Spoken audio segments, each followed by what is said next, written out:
It is a really unsexy part of the game, but my word, can it really help you play some better golf.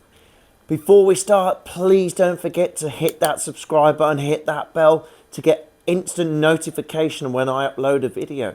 There are huge amounts of golf tips out there, and there's going to be plenty out there from me that can help you with your game this winter, coming into this coming season as well. So hit that bell, hit that subscribe button, and don't forget, these tips can help your game immensely.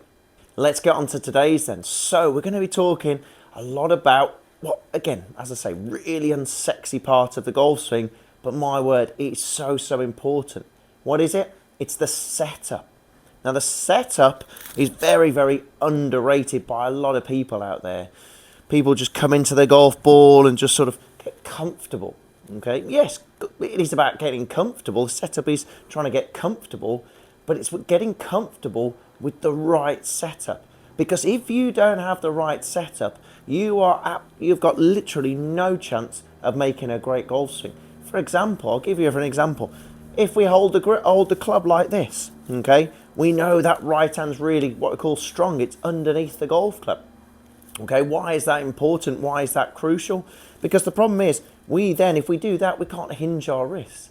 So the problem is, one fault leads to about 2 or 3 different things then. We can't turn the club face, we can't use our wrists, we keep that club face too close, we pick the golf club up. So one poor thing, one poor alignment, one poor setup key, like the grip, for example, can lead to numerous other bad things that are happening in your golf swing. So it's important that we get the setup right. But what makes a good setup? For me, there's one big thing, and it's that point down there, the coccyx. Please be clean, please be clean. It's the coccyx area, okay? Your tailbone. Your tailbone needs to be pushed back up and out. I see a lot of tailbones pushed underneath us. Really poor pelvis position. Why? Because the problem is the pelvis then is absolutely dead level with the ground, but the ball's not up there, the ball's down there. So we've got to make sure that our coccyx is being pushed back up and out. We're going to feel it in the hamstrings a little bit, especially if you're not used to this. You are going to feel it a little bit tight in those hamstrings. You're going to feel those hamstrings stretch. But as long as we get that feeling, that coccyx is pushing back up and out, it enables us to what we call nicely tilt over that golf ball. And golf, as we've said before, is a tilting sport. It's played with the ball on the ground, so we need to tilt down to it to get back down to it. If we've got our pelvis pushed under and really tucked under, then we're looking down on the golf ball like this.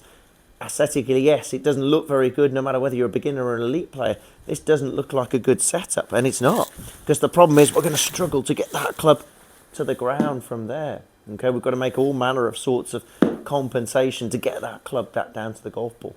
So the one big tip, the one big key today is feeling that coccyx pushing back up and out. You'll feel it in the lower back if you're not used to. You'll feel a pinching. You'll feel it in the hamstring stretching.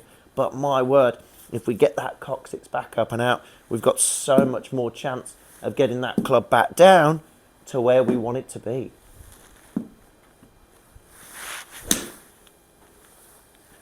And help you strike the ball sweeter.